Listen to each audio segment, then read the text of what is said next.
Hey everyone, I'm Kate Kennedy, and this is day 6 of 100 Days of Kane, PA. And I'm here at the depot with the History Society.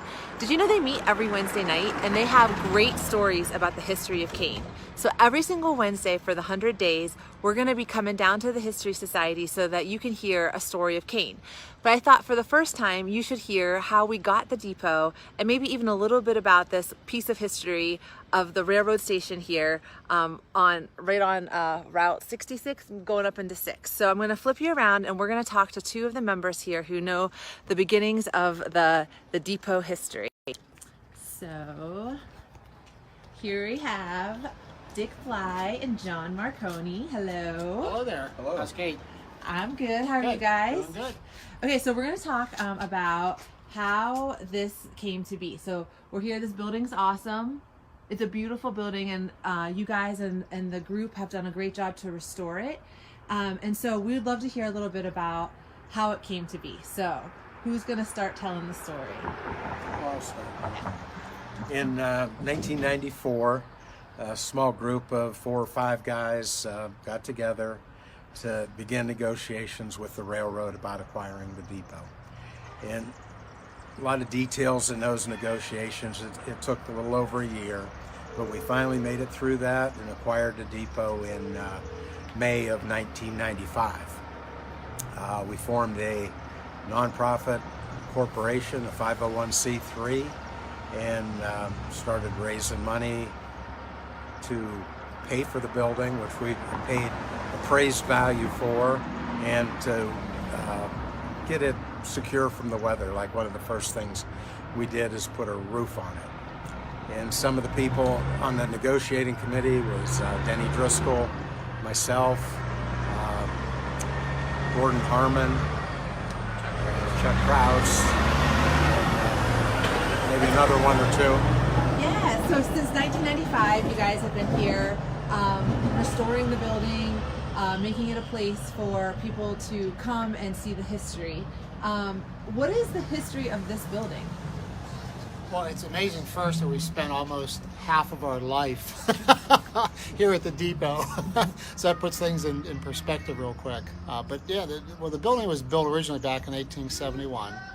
The original depot was just about 400 yards down the track here, and that's where the original building was, but they had built this in 1871, and it was passenger station for the Pennsylvania Railroad. In fact, it's the highest in elevation on the Pennsylvania line, so the depot here in Kane is the highest in that elevation. But they had 2-track system out here originally, and so around the turn of the century they removed one of the tracks. They actually raised the elevation of the grade up slightly, and by doing that, it changed the grade over here around the station. So thus that new brick platform was put in probably right around the turn of the century. Right. Yeah, right. early 1900s. And it's interesting because John had actually purchased off of eBay a stereoscopic card, and we weren't necessarily sure it was the depot, but it looked like the station here, and so we acquired that, and then we became detectives. Oh, and that was fun because on the stereo card the building was shorter. There was windows where there are doors today, and but checking out the building, they did a really good job remodeling and adding on to the building, changing doors, but we found a lot of clues that picture, and that's the only picture we have of the original depot. It was smaller, and there was steps around it. You know, we did an archaeological dig maybe 10 years ago. There was a sag in the bricks holding water, and a retired railroad worker said, you know, how about if I pull them bricks up one day and level it? And I said, that's a great idea, but while you have them up, let's dig down and see what's underneath them. And, you know, we found actually foundations for the steps, so that was a fun project. That's really cool. So when did the depot stop being used for the railroad company, like for the trains? I think the last passenger train went through in 1967. And then the depot was used by the railroad and the Knox and Kane Railroad through the 1980s, mostly for storage. Sloan Cornell did have an office down here with the Knox and Kane. I think he was with the Allegheny Railroad at that time. But Yeah. you know, what amazed me after we acquired this was the first time I went in it was how little had been done to it in all those years. I mean, you went in and it was like you were stepping back in time. A few alterations, but they were done with care that they could easily be removed and you didn't even know they were there. Well, it's awesome. This is definitely a treasure. In the mid-'60s, I know we came up here as a family. My father brought us up, and I think we rode twice up to Erie, the train. So that was quite an experience. But I think the first trip we took up there was 1962, and the other one was, I think, in '64 we rode it. And it seems shortly after that the passenger went out. The passenger part of it went out of business at that point. They remained as a freight office here for quite a few years now. But then it sat empty for quite a few years, and you know, the roof was leaking like a sieve, and the windows were boarded up, and it wasn't looking too good a condition.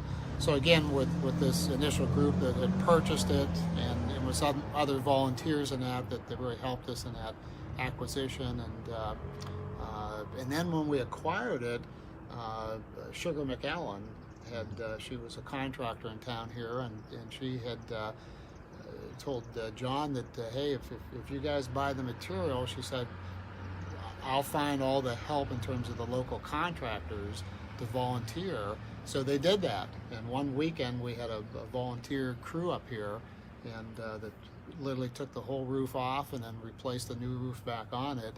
And so that really saved the building because, you know, it prevented the water from coming in anymore. And so from that point, it was just a sort of a long process, because now you look back, people, you know, come here and they see a complete building, and much of the material inside is original, outside is original, but at the same time, you know, there was a number of years where, you know, there was no heat in the building, there was no air conditioning in the building, the water wasn't running in the building. Mm-hmm. it was pretty primitive. I even forget all the different things we did. Like Dick said, new heating system, air conditioning, you know, plumbing, new hardwood floors in the front and the third room back. We're able to keep the middle room. Exterior storm windows, historically correct. I mean, you don't even notice there's storm windows here, but that was a major project, over $20,000 just in the storm windows. Mm-hmm. So we did those things one at a time. After we got the building paid for, it was easier, and just continue to raise funds to keep it going. Well, you guys are doing an awesome job.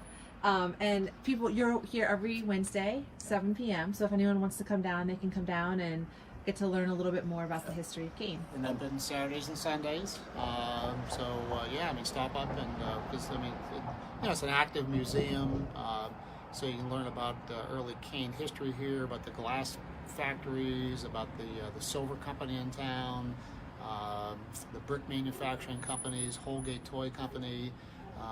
And as well as it's a gift shop here, so a lot of books. You know, our philosophy always has been from the beginning as we learn more about the Kane history, we like to share it, and a great way to share it is through self-publishing. So there's just a whole variety of books here that would capture everybody's attention. So, and we have a great collection of Kane family history, you know, on Thomas Kane, Elizabeth Kane. Lobo wolves. Lobo wolves. We have a room dedicated to the Lobo wolf. Well, and one of the real keys to the whole 25 years almost here has really been the support of the community. It's been the volunteers, because we've had junior high or middle school kids coming up here helping to scrape paint inside and paint, and we've had so many people that just volunteer their time and kind of the sweat equity behind it. But it's just the way the community is. I mean, in projects that we've taken on, some major projects, whether it's like the storm windows that John talked about, you know, heating systems and so on and so forth, even with the chapel that we own that we'll talk about some other evening here, you know, the community has always stepped up for us, so we're very appreciative of Kane. So. Yeah, that's why we love Kane. All right, you guys, we'll be back. We'll be seeing you every Wednesday. So thank you for your time. Okay. Thank you. All right. So I want you guys to be thinking about what part of Kane history do you want to learn about? There's so much, from the Kane family to the Lobo Wolves to Holgate Toys to people who have visited. We have a lot to cover in the next 100 days, Wednesdays of the 100 days. So please in the comments be writing what part of the history do you want to see, and we'll take your lead and we'll tell stories about the pieces of history of Kane that you want to know about. We have a wealth of information and some really great storytellers down here at the depot, and feel free to come down for yourself over the weekends or on Wednesday nights. We're really excited to be telling the stories, because once you know the history of this town, which is amazing, the more you love it. So thanks for tuning in tonight, and I'll be seeing you again tomorrow for day 7.